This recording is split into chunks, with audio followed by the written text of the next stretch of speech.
신앙 고백하시겠습니다. 전능하사 천지를 만드신 하나님 아버지를 내가 믿사오며 그 외아들 우리 주 예수 그리스도를 믿사오니 이는 성령으로 잉태하사 동정녀 마리아에게 나시고 본디오 빌라도에게 고난을 받사 십자가에 못 박혀 죽으시고 장사한 지 사흘 만에 죽은 자 가운데서 다시 살아나시며 하늘에 오르사 전능하신 하나님 우편에 앉아 계시다가 저리로서 산자와 죽은 자를 심판하러 오시리라. 성령을 믿사오며 거룩한 공회와 성도가 서로 교통하는 것과 죄를 사하여 주시는 것과 몸이 다시 사는 것과 영원히 사는 것을 믿사옵나이다. 아멘. 오늘은 이제 프린트물 드렸는데 낮의 해처럼 밤의 달처럼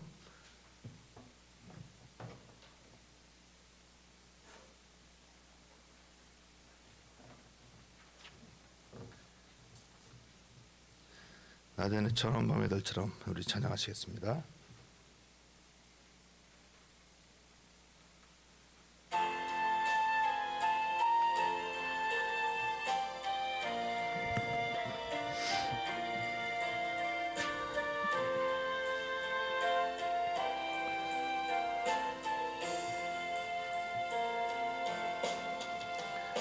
낮엔 해처럼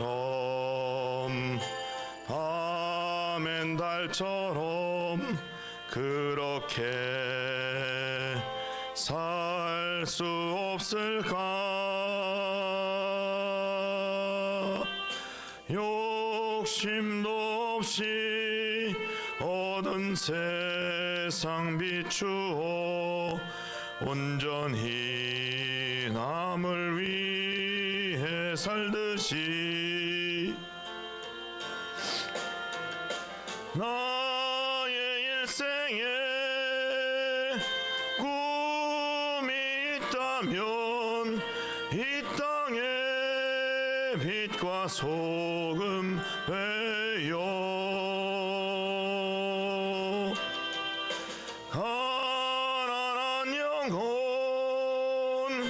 지친 영혼을 주님께 인도하고픈데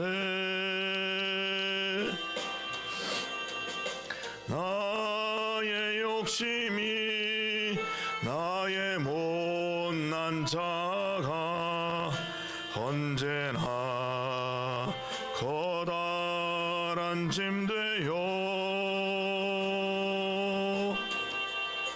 나를 짓눌러 마음을 곤곡해 하니 예수여 나를 도와주소서.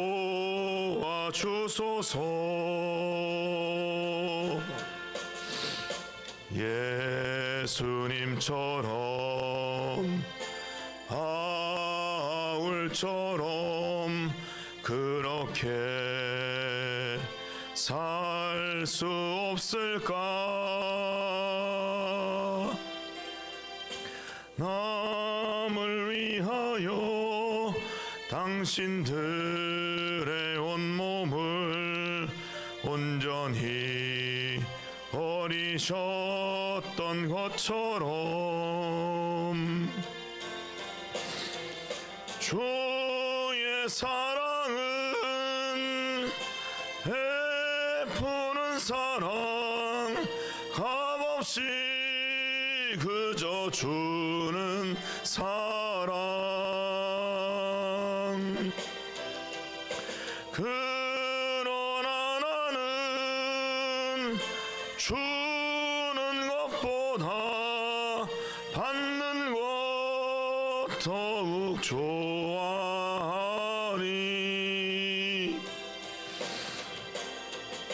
나의 입술은 주님 닮은 듯하나 내 마음은 아직도 추하여 아들 사랑만 계수하고 있으니 예수여 나를 도와주소서.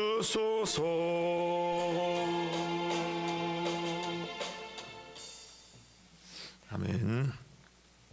자, 하나님 말씀 창세기 14장입니다.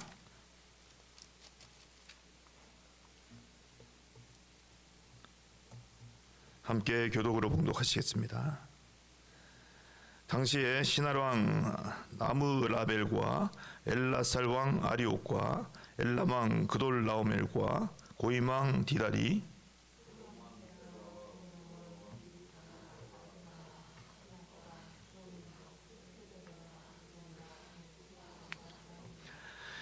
이들이 다 시딤 골짜기 곧 지금의 염해에 모였더라.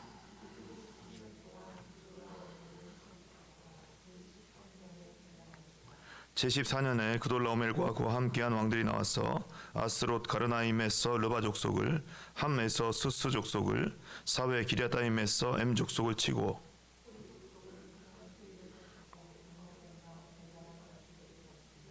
그들이 돌이켜 엔 미스밧 곧 가데스에 이르러 아말렉 족속의 온 땅과 핫사손 다말에 사는 아모리 족속을 친지라.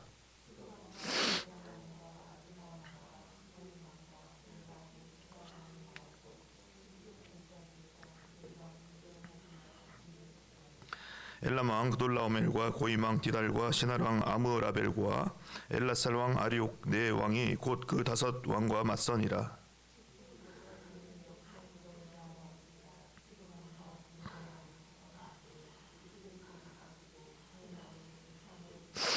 네 왕이 소돔과 고모라의 모든 재물과 양식을 빼앗아가고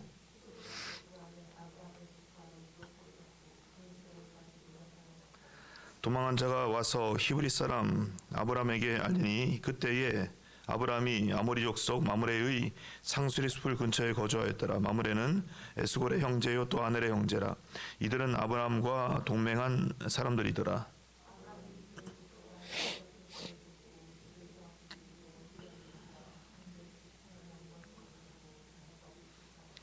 그와 그의 가신들이 나뉘어 밤에 그들을 쳐부수고 다메섹 왼편 호바까지 쫓아가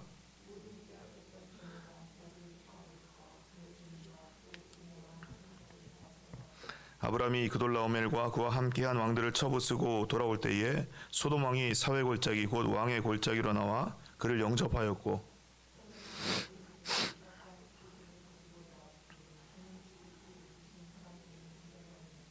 그가 아브람에게 축복하여 이르되 천지의 주제이시오 지극히 높으신 하나님이여 아브람에게 복을 주옵소서.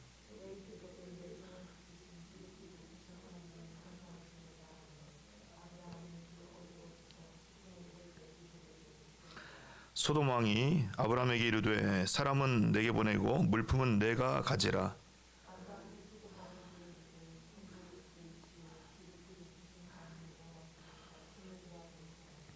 내 말이 내가 아브람으로 치부하게 하였다 할까 하여 내게 속한 것은 실 한 우락이나 들매끈 한 가닥도 내가 가지지 아니하리라.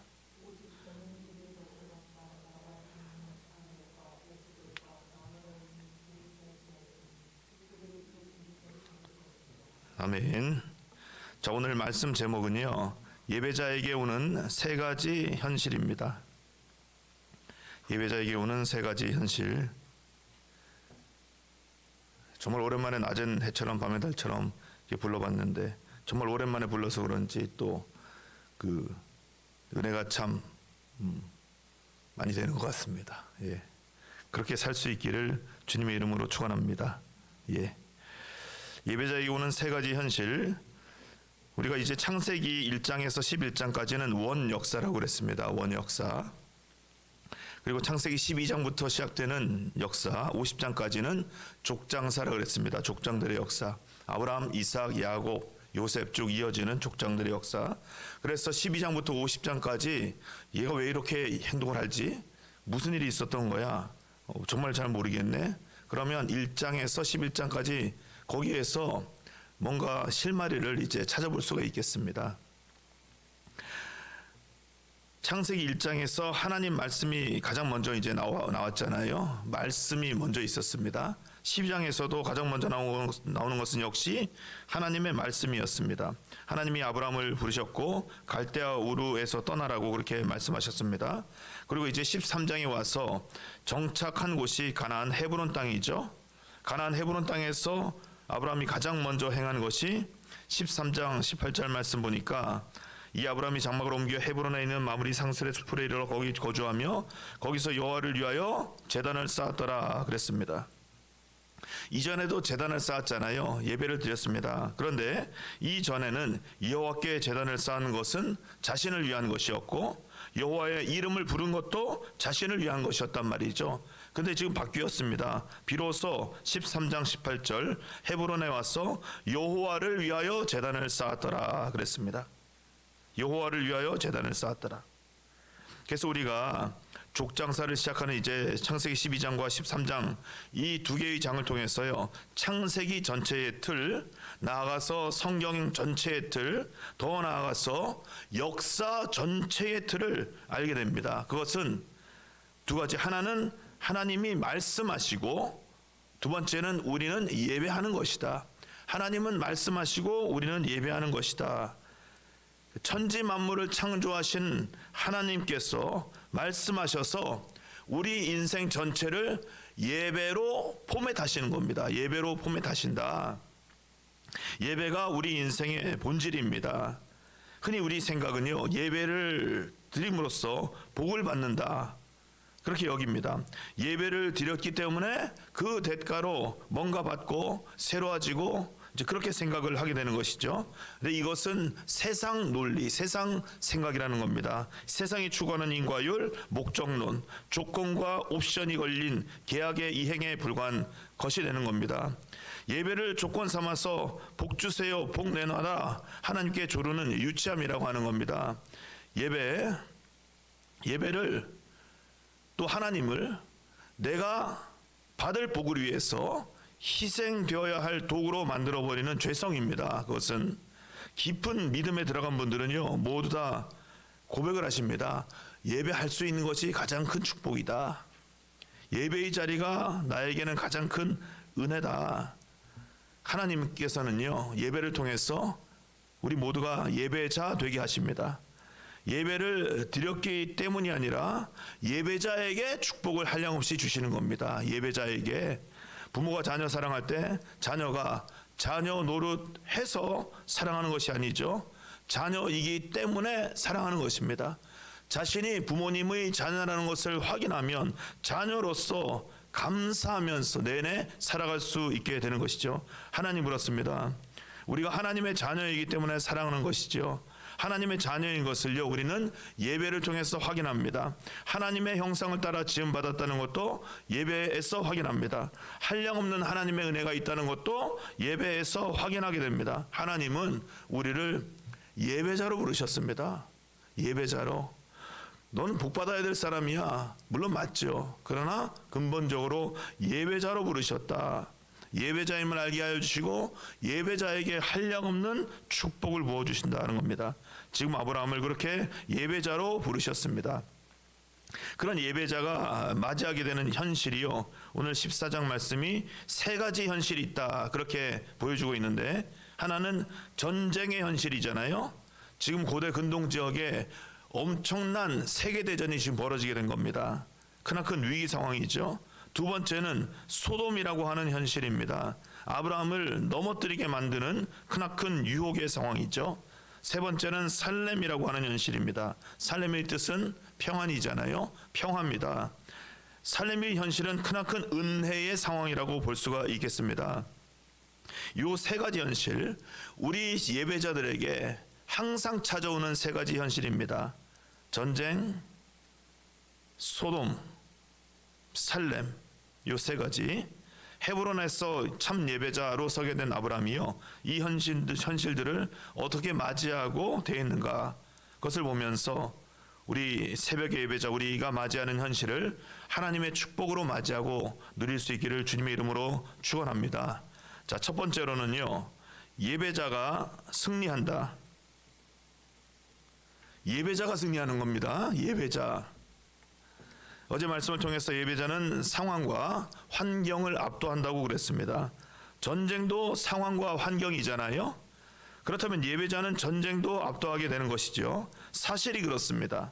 이 사실을 14장이 증거하고 있는데 상황이 이렇습니다. 1절 말씀 보니까 시날 엘라 알렘 왕 그리고 그돌라오멜 고임 왕 4개의 대국이 이제 연합국이 되어져서 2절 말씀 소돔 고모라 아드마 스보임 벨라 5개 소국입니다. 소국 작은 나라를 이제 치게 됩니다. 장소가 어디인가 시딤 골짜기 사해의 남단 지역입니다. 사해 남단 지역 이유가 있는데요. 당시 고대 근동 지방에서는 이 그돌라오멜이 최고의 세계 권력자였습니다. 이 최고 권력자에게 소국 5개의 소국은 조공을 바치게 된 것이죠. 12년 동안. 그런데 13년 되던 해에 이 5개의 소국이요 배반을 합니다. 그래서 시딤 골짜기로 쭉 이제 4절부터 7절까지 이 그돌라오멜이 다른 3개 대국과 함께 연합을 해서 쭉 시딤 골짜기로 진행해 오는데 그 형세가요 싹쓸이입니다. 5개 소국이 완전히 갇힌 형국이거든요. 그래서 우리가 지도로 잠깐 보시면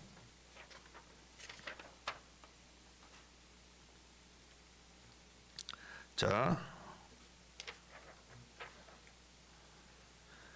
아래쪽에 보시면은요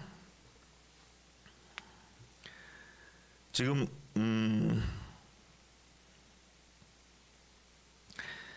사진 그림 하나가 더 있는데 이걸로 그냥 보시도록 하겠습니다. 제가 내일 보여드리기로 하고 자 중앙에 보시면 고모라 소돔 아드마 스보임 벨라 이렇게 파란색으로 돼 있잖아요. 글자가 지금 그 사해가 이렇게 있으면 사람 눈으로 보기에 사해 오른쪽 편에 요 5개의 소국이 다 몰려 있습니다. 몰려 있고 4개의 대국은 어디냐?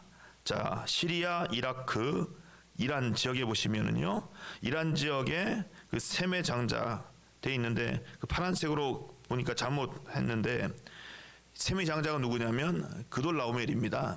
그돌라오멜이 요 이란 남쪽 서편 남쪽으로 이제 자리를 잡고 있었는데 이 친구는 아니죠. 그돌라오멜이 요 엘라살, 시날, 고임 이렇게 3개 대국과 함께 밀려든 겁니다. 그 루트가 예루살렘 지역부터 예루살렘 위쪽으로 쭉 올라가면 예루살렘 지역으로 쭉 내려온 거예요. 그러니까 갈릴리가 있고 요단강으로 쭉 흘러와서 사해가 있잖아요. 그 갈릴리 북동쪽에서부터 쭉 내려온 겁니다. 쭉 내려와서 한반도 그러니까 동해 지역을 쭉 훑었다고 보시면 되는 겁니다. 그리고 서해 중부 지역까지 올라가게 된 거예요. 그러니까 요 고모라 소돔 아드마 스보임 벨라 요 5개 지역이 고립이 된 상황이죠.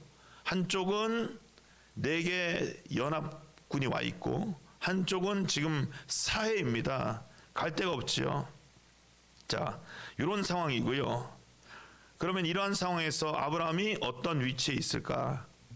사실 아브라함은 이제 내려놓으시면 되겠고요. 그러니까 보시면 그러니까 이란, 이라크, 시리아 그 모든 요르단 이 모든 지역에서 지금 조그만 사해 옆쪽에 있는 조그만 소국 5개를 다 침공에 들어왔다고 이제 보시면 되는 겁니다. 아브라함은 이러한 상황에서 어떤 위치에 있었나? 사실 아브라함은요 이 전쟁에 관여할 이유가 없잖아요. 근데 관여하게 됩니다. 무엇 때문에요? 소돔에 있는 조카 롯 때문에 롯이 죽을까봐 그를 구출해야 될 입장에 속해 있는 겁니다. 그래서 아브라함이 그 자신의 318명과 함께 4개 대국 연합군이 벌이고 있는 이 전쟁에 참전하면서 4개 대국 연합군을 다 무찌르고 롯을 구한다. 정말 말도 안 되는 사건이 지금 벌어지게 된 겁니다. 아브라함과 318명이 지금 시리아, 이라크, 이란, 요르단 이 모든 지역을 다 고대 근동의 세계 대전을 318명이 평정해 버린 거예요. 평정해 버린 거. 어떻게 그런 일이 벌어질 수가 있었을까? 지금 14장 내내 4개 대국 왕들을 계속해서 반복해서 말하고 있고 그것은 그만큼 강력하다는 것도 아니겠어요? 근데 아브라함이 단 한 번 출현하면서 17절 아브라함이 그돌라오멜과 왕들을 쳐부쉈다 그렇게 표현하고 있습니다.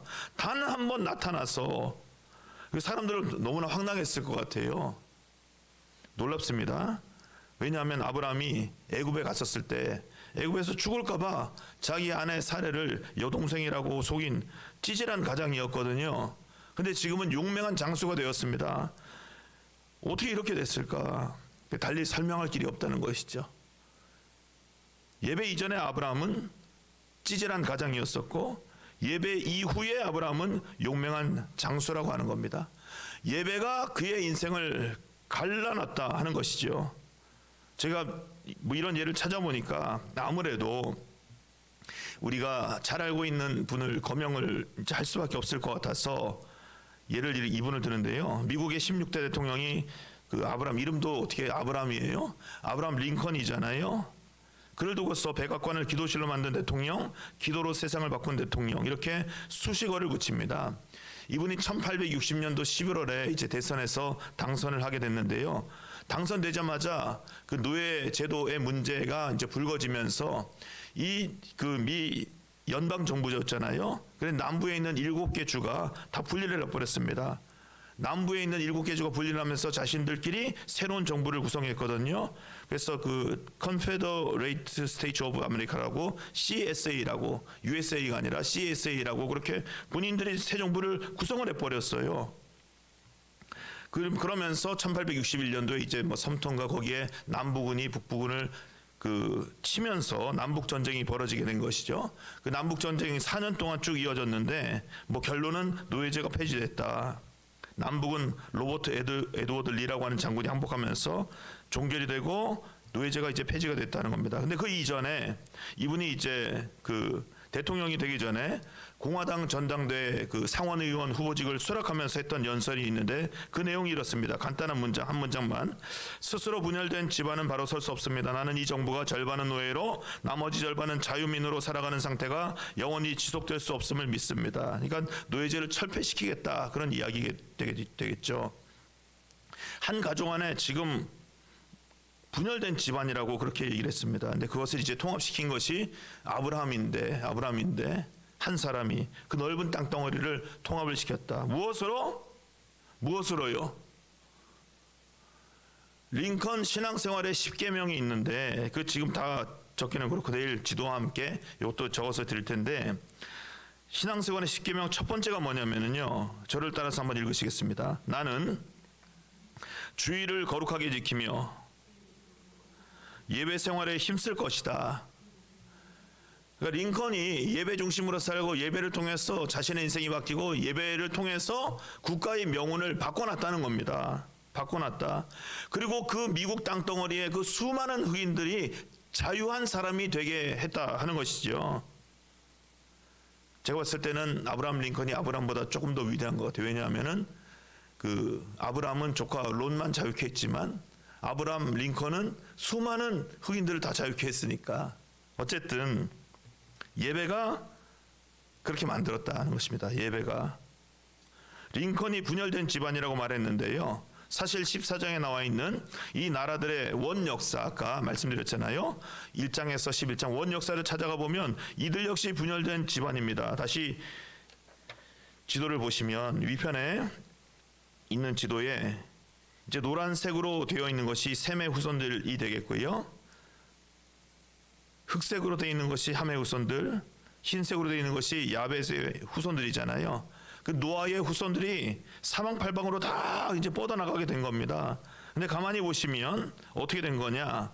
셈의 후손, 장자가 그돌라오멜인데 그들로부터 시작을 해서 이 셈의 후손들이 연합을 해서 함의 후손들을 친 격이 그렇게 되는 것이죠. 뭐 콩가루 집안인 겁니다. 분열된 집안입니다. 이렇게 보시고요. 엘람, 엘람왕 그돌라오멜. 엘람이 셈의 장손이죠. 엘람이. 자, 그들이 밀고 들어온 5개 소국이 이제 함의 후손들이었습니다. 결국 이 분열된 집안, 수년간 흩어진 이 역사 가운데 이 분열된 집안을 통합시키고 이 싸움을 누가 종식을 시키고 있나요? 통합은 아니겠지만 이 싸움을 종식시킨 것은 예배자라고 하는 것입니다. 그 318명으로 연합대군을 이긴 것도 참 기적인데 사사기에서 기드온과 300용사 미디안 군대 13만 8천 명을 쳐서 이겼잖아요. 필적할 만한 사건이겠죠. 고대 근동 지방에서 일어난 세계대전에서 아브라함이 318명을 데리고 승리를 이룬 것을 누가 어떻게 설명을 할 수 있을까? 설명 불가능하다는 것이죠. 유일하게 설명할 수 있는 것은 한 가지입니다. 예배다. 고린도후서 4장 7절 말씀이 이렇게 말씀하고 있습니다. 심히 큰 능력은 하나님께 있고 우리에게 있지 아니함을 알게 하려 함이라. 인간 살을 통해서 설명 안 된다는 거죠. 역대하 20장 15절 말씀. 너희는 이 큰 무리로 말미암아 두려워하거나 놀라지 말라. 전쟁은 너희에게 속한 것이 아니요 하나님께 속한 것이니라. 예배자가 승리한다고 하는 것은요, 설명의 영역이 있지 않고 고백의 영역이 있다고 하는 것입니다. 하나님, 이 전쟁이 하나님께서 이루시는 평화가 될 줄로 믿습니다. 고백을 통해서 예배자에게 승리가 있다. 예배자가 승리한다는 것을 직접 경험하기 위해서는요, 설명하지 말고, 설명 듣지 말고 고백하라고 하는 것입니다. 고백하라. 하나님 믿습니다. 그렇게 될 줄로 믿습니다. 아브라함 통해서 일하셨죠. 우리 삶 가운데도, 우리 가족 가운데도, 우리 민족 가운데도 그렇게 하나님께서 일하심을 믿습니다. 고백하라고 하는 것입니다. 바벨탑 이후에 흩어진 백성들 영토 전쟁에 지금 여호와께 제단을 쌓고 예배하는 아브라함이 나서서 승리하게 되었습니다. 누가 이길 것인가요? 세상 눈으로 보기에는 영토 전쟁을 벌여온 흩어진 백성들, 항상 전쟁을 준비하고 있는 이 바벨의 후손들이 이길 것 같지만 단 한 사람, 예배하는 사람을 통해서 평화가 오게 되어졌다. 바벨은요, 생명 죽이기 위해서 전쟁을 시작했습니다. 그러나 예배자 아브라함은 생명 살리기 위해서 전쟁에 뛰어들었습니다. 누가 이겼나요? 생명을 살리는 예배자입니다. 바벨과 예배의 싸움입니다. 이 싸움은 우리 개인의 현실에서도 항상 진행된다는 사실을 기억할 수 있기를 원합니다. 전쟁은 예배자에게 다가온다. 그러나 예배자가 반드시 승리하게 되는 줄로 믿습니다. 무엇을 통해서? 예배를 통해서 하나님을 고백함으로. 두 번째는요, 예배자가 넘어지지 않는다. 예배자는이라고 하려고 하다가 아니다. 예배자가 넘어지지 않는다. 다른 사람도 넘어지지 않는데 예배자 또한 넘어지지 않는다가 아니라 예배자만이 넘어지지 않는다 하는 것이죠. 아브라함이 고작 318명으로 4개 나라 연합군대를 이제 물리쳤습니다. 조카 한 명만 살린 것이 아니라 고대 근동 지역을 제패하게 된 것이죠. 그럼 당연히 의기양양하겠죠. 개선장군 중에 개선장군입니다. 여느 사람 같으면 지금 개선장군이 됐으니까, 고대 근동 지방을 제패했으니까 과거에 애굽 땅에 갔었던 자신의 못난 행동, 그것을 이제 그 기억을 덮어버려야 되겠다, 뭐 이렇게 해서 애굽에 쳐들어갔을 것 같습니다. 그렇지 않아요? 저 같으면 바로 갔을 것 같습니다. 이제 기세를 얻고 내려가서 남방으로. 그는 점점 남방으로 옮겨간 사람이었잖아요. 그런데 예배 이후에 아브라함이 달라졌다 하는 것이죠. 그 아브라함이 돌아오게 됐을 때 두 왕이 다가옵니다. 17절, 한 왕은 소돔 왕입니다. 왕의 골짜기로 나와서 그를 영접하고 있습니다. 다른 왕은 18절, 살렘 왕입니다. 멜기세덱, 그는 떡과 포도주를 가지고 나오고 있습니다. 이제 살렘 왕 멜기세덱은 조금 뒤에 볼 것이고요, 소돔 왕을 봐야 되는데, 소돔 왕, 그는 사람을 부추기는 인물입니다. 왕의 골짜기로 나왔다는 것은 아브라함대로 온천하에 왕 노릇을 하라는 것이지요. 그냥 고개를 숙이는 겁니다. 덕망 대신 교만을 키우는 인물, 사랑 대신 권력을 키우는 인물, 비전 대신 욕망을 키워주는 인물이 소돔 왕입니다. 우리가 되게 잘 나가고 있을 때 옆에서 부추기는 사람이 있잖아요. 그가 소돔 왕이 나온 그 왕의 골짜기는 후일에 다윗의 아들 압살롬이 자신의 기념비를 세운 장소이기도 합니다. 소돔 왕이 나와서 아브라함 향해서 엄청나게 막 그냥 입안의 혀처럼 칭송을 하고 찬양을 했겠죠. 만약 예배 이전에 아브라함이었다고 한다면 이런 생각했을 겁니다. 아, 드디어 하나님께서 내 이름을 창대케 해주시는구나. 약속하셨는데 소돔 왕이 내 이름을 지금 크게 만들고 있고 창대케 되어지는 순간이로구나. 그랬을 것 같습니다. 그러나 예배 이후에 아브라함이란 말이죠. 아브라함은 그렇게 하지 않았습니다. 이 창대라고 하는 말이 히브리어 가달입니다. 가달. 하나님께서 크게 하신다는 말입니다. 사람이 크게 한다는 것이 아니라 하나님께서 크게 하신다. 우리가 창세기 12장 4절 말씀에서 너를 축복하는 자에게는 내가 축복하겠고 너를 저주하는 자에게는 내가 저주하리라, 이 말씀을 하나님만 의지하는 말씀으로 우리가 이미 들었잖아요. 주도권은 하나님께 있다는 것입니다. 아브라함이 이걸 깨달은 것이지요. 자신의 이름을 창대하게 하실 분은 사람이 아니라, 권력도 아니라, 명예도 아니라, 전쟁 승리를 환호하는 민족들도 아니라 오직 한 분 하나님이 자신의 이름을 창대케 하신다는 겁니다. 21절 말씀, 소돔 왕이요 아브라함에게 사람은 내게 보내고 물품은 내가 가지라. 잡혀갔던 소돔 사람들을 다 이제 되찾아왔으니까 소돔 사람들은 내게 보내고 모든 전리품들은 당신이 가지세요, 그러는 겁니다. 그러나 아브라함이 말하고 있습니다. 23절, 내게 속한 것은 실 한 오락이나 들매끈 한 가닥도 내가 가지지 아니하리라 그랬단 말이죠. 이게 당연한 건데, 아브라함의 전쟁은요 생명을 살리기 위한 전쟁이었지 바벨의 사람들, 바벨의 후손들이 행하듯이 자기 땅 갖고 착취하기 위한 사륙 전쟁이 아니었기 때문입니다. 그 사람이요 어떤 일에서 이기고 기고만장해지고 의기양양하게 되면 옆에서 누가 그냥 톡 건들기만 해도, 살짝만 부추겨도 대통령 행세합니다. 별 1개, 2개, 3개, 4개 다 우스워 보이게 되는 거죠. 교만과 겸손은요 종이 한 장 차이. 우리는 이 아브라함의 자세를 가져야 된다는 겁니다. 예배자는 한 가닥도 내가 가지지 아니하리라. 이 선포는요 믿음의 선포입니다. 오직 하나님께서만이 모든 것을 허락하신다는 하나님 주권의 선포입니다. 한 가닥도 내가 가지지 아니하리라. 예수님도 시험 받으셨잖아요. 돌을 떡이 되게 하라. 그때 하신 말씀을 잊지 않기를 원합니다. 사람이 떡으로만 살 것이 아니요 여호와 입에서 나오는 모든 말로 살 것이니라. 예배자에게 아주 묘하게 유혹이 찾아옵니다. 여러 가지 유혹이 찾아옵니다. 그때마다 말씀으로 이길 수 있기를, 넘어지지 아니하고 승리할 수 있기를 주님의 이름으로 축원합니다. 자, 마지막으로요, 예배자의 삶은 감사 찬송이다. 삶은 언제나 감사로 이어지고 찬송이 되는 겁니다. 아브라함이 돌아왔을 때 이제 다른 왕도를 한 데 있죠. 살렘왕 멜기세덱입니다. 소돔 왕과 살렘 왕이 항상 우리에게 동시에 다가오는 겁니다. 동시에 다가옵니다. 그때 우리의 선택은 항상 살렘 왕이 될 수 있기를 원합니다. 우리 선택은 살렘 왕. 살렘 왕 멜기세덱은요, 어떤 분들은 고대에 실존한 그 팔레스타인의 왕이라고 부르는 분도 계시고, 히브리서의 경우에는 이렇게 말하고 있습니다. 히브리서 7장 3절 말씀에 아버지도 없고 어머니도 없고 족보도 없고 시작한 날도 없고 생명의 끝도 없어 하나님의 아들과 닮아서 항상 제사장으로 있느니라. 우리에게는 명약관하입니다. 뭐 이런 연구 저런 연구 도대체 누구야 이렇게 이야기를 하고 있지만 그 연구에 흔들릴 이유가 없다. 히브리서 말씀을 따랐어요. 멜기세덱은 누구냐? 영원전부터 계신 성자 하나님 예수 그리스도. 예수님께서 아브라함에게 나타나신 겁니다. 예수님께서 아브라함에게 나타나셨다.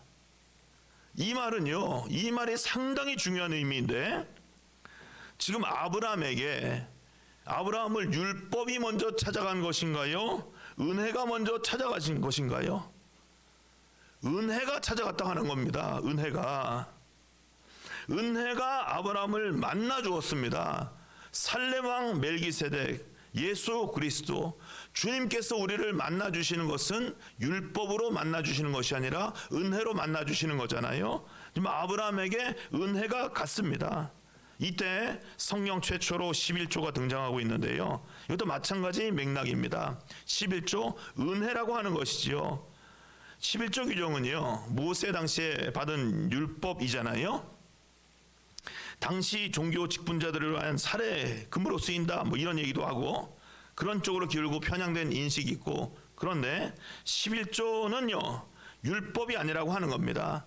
반드시 해야 되는 것으로 우리에게 다가오는 것이 아니라 하나님께서 주신 은혜에 대한 감사가 11조라고 하는 것입니다.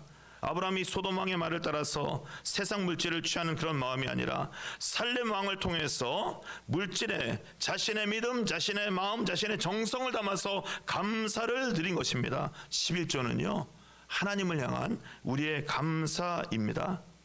소돔의 길은 물질을 가지려는 마음, 탐욕의 길, 욕망의 길.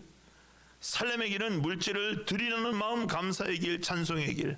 소돔 왕은 처음에는 17절처럼 당신이 최고 왕입니다, 조알이며 아브라함을 영접했지만 결국 그 속셈은요 23절 내가 아브라함으로 치부하게 하였다. 치부, 보낼 치, 풍성할 부자, 아샤르, 축적한다는 말입니다. 부자로 만든다는 말입니다. 내가 아브라함을 복되게 했다. 결국 이 말하려고 소돔 왕이 다가왔다는 것이죠. 아브라함 위에 군림하려고 하는 것입니다. 살렘 왕은 19절과 같이 말씀하고 있습니다.